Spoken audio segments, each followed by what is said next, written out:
Ya, banyak sekali pemirsa orang yang menyaksikan bahwa kaum lanjut usia ini tidak bisa berbuat apa atau beraktivitasnya terbatas. Nah, tidak sekadar menjadi penerima layanan sosial, para lansia ini diharapkan untuk dapat turut aktif terlibat dalam berbagai kegiatan positif untuk dapat menjaga kesehatan dan juga kualitas hidup mereka. Terima kasih kepada teman-teman ya, kami untuk kembali ke tempat.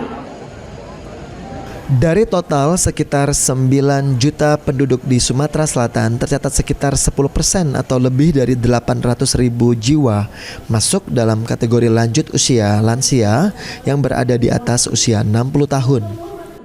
Lansia tidak hanya menjadi penerima layanan sosial, tetapi juga turut aktif menjaga kualitas hidup dan kesehatan mereka melalui berbagai aktivitas positif. Heni Hardiani, salah satu warga lansia di Palembang, mengungkapkan di usianya yang saat ini 63 tahun, Heni masih aktif dalam kegiatan pengajian dan olahraga ringan di sekitar tempat tinggalnya. Selain pengajian, aktivitas fisik juga menjadi bagian dari rutinitas yang harus dijalani minimal seminggu sekali. Ya, pengajian itu seminggu sekali kita lakukan kalau di dekat masjid kita. Kebetulan kalau saya pribadi itu memang di dekat rumah itu ada masjid. Jadi memang kita berperan di pengajian atau majelis taklim tersebut.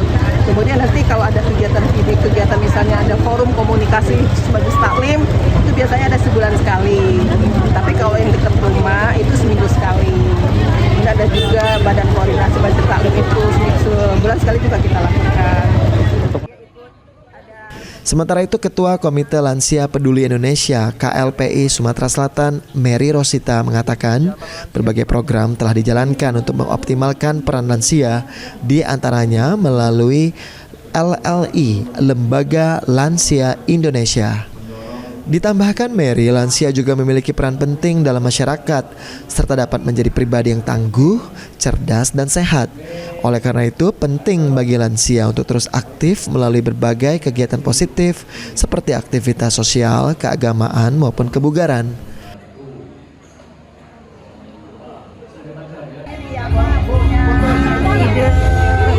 Pengen ada rekreasi, jalan-jalan seperti itu. Punya juga kegiatan biar dia lansia tetap semangat, dia ikut ada komunitas renang. Kita ini kan sekarang ini kan diharapkan oleh pemerintah itu ke depan kan lansia ini harusnya kepengennya menjadi lansia tangguh dan smart.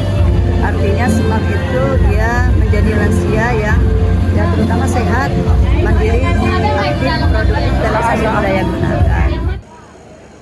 Dengan partisipasi aktif, lansia di Sumsel menunjukkan usia bukan sebagai penghalang untuk dapat tetap produktif dan berkontribusi bagi masyarakat. Dukungan dari lingkungan dan pemerintah menjadi kunci terciptanya lansia yang tangguh, sehat, dan mandiri. Lutfi, PAL TV.